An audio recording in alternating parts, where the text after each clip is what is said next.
Hey everyone, and welcome to this week's tutorial. Today we are going to be working with a collection from Pink Paislee called Bloom Street. So we're going to be using the paper pad along with some coordinating accessories. We have some flower die cuts here along with another pack of die cuts that has some journaling areas and some random embellishment shapes. And then the butterflies and the thickers as well that have a bunch of different titling that has coordinating colors with this collection.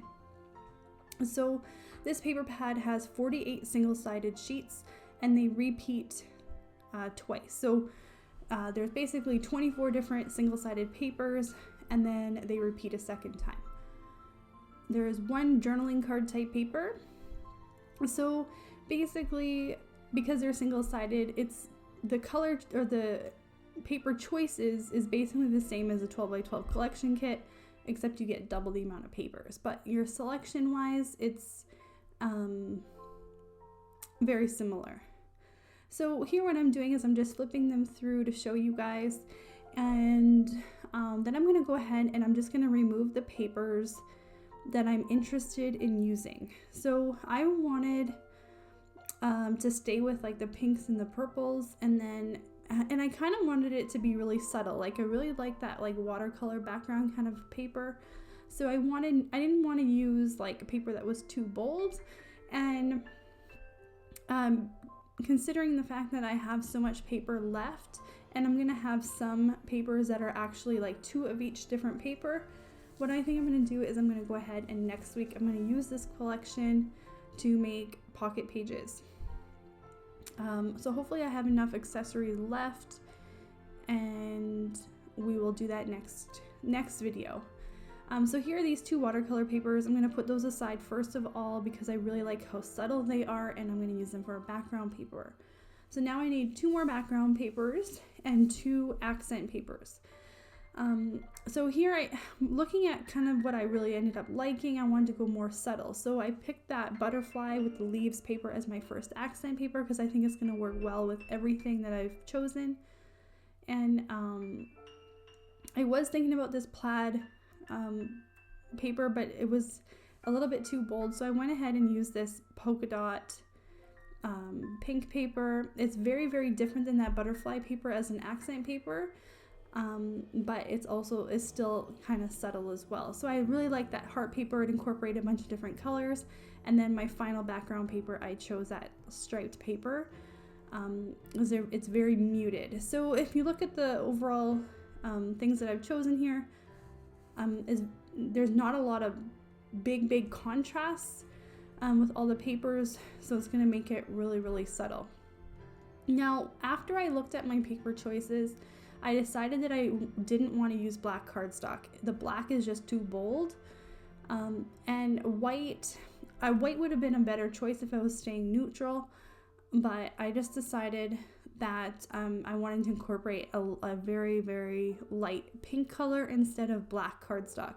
So for my cardstock choices, I went with in color from Stamping Up called Purple Posy, and then this is pink icing cardstock as my pink color.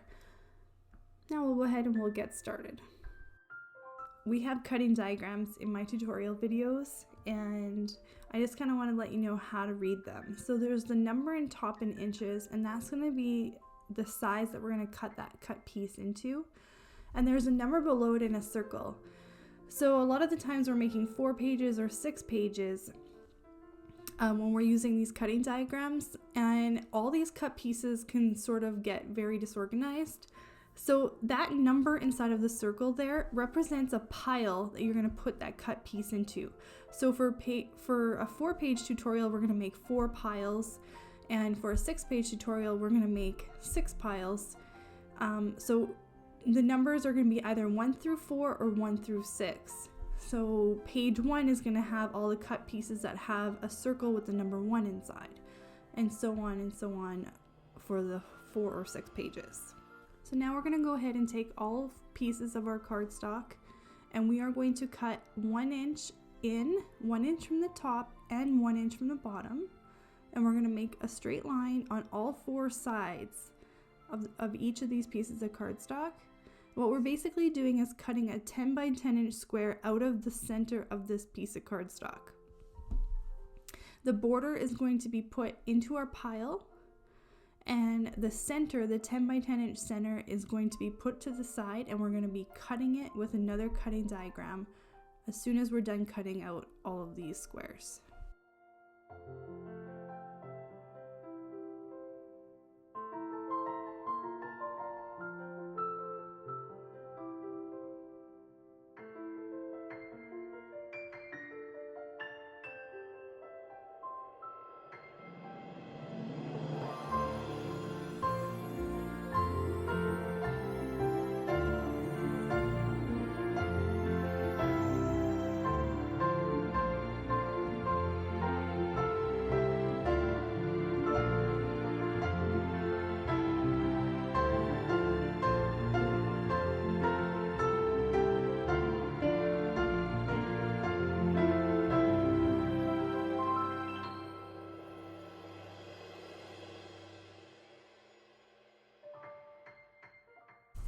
Now we're going to go ahead and cut the backgrounds for our pages.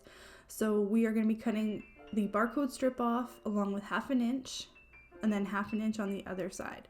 So we're going to be making an 11.5 inch by 11.5 inch square for all of our background papers.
Okay, so for our first page here, you'll notice that instead of using what I normally do with this page 1 of our cutting guide, I normally use a horizontal 5x7 or 4x6 photo, but here I decided to just put a 4x6 vertical photo, and then beside it put 3x4, two 3x4 photo sizes horizontal on the other side. So it makes it a really versatile page.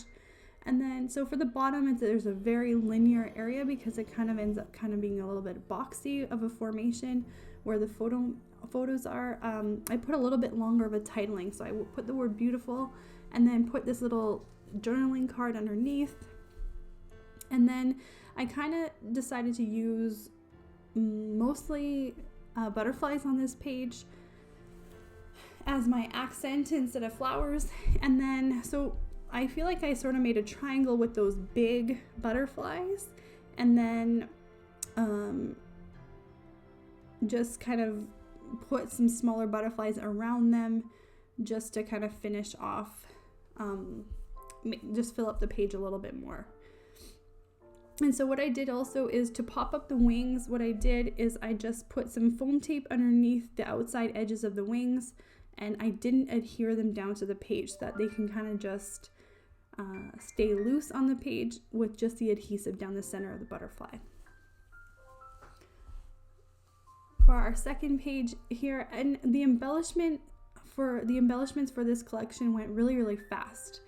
You know, I didn't have to kind of invent any kind of titling, and I didn't have to, and then a lot of the embellishments were big, and I find that it's really easy to make clusters with flowers or butterflies because they're very random edged. So it's like you can kind of just fill the area and it just automatically looks good. You don't have to like really build up a bunch of layers, and it just automatically looks really good, usually when you're working with flowers and butterflies and things like that. So the embellishment process went really fast with these pages. And I always started off with the titling first and worked my clusters around the titling.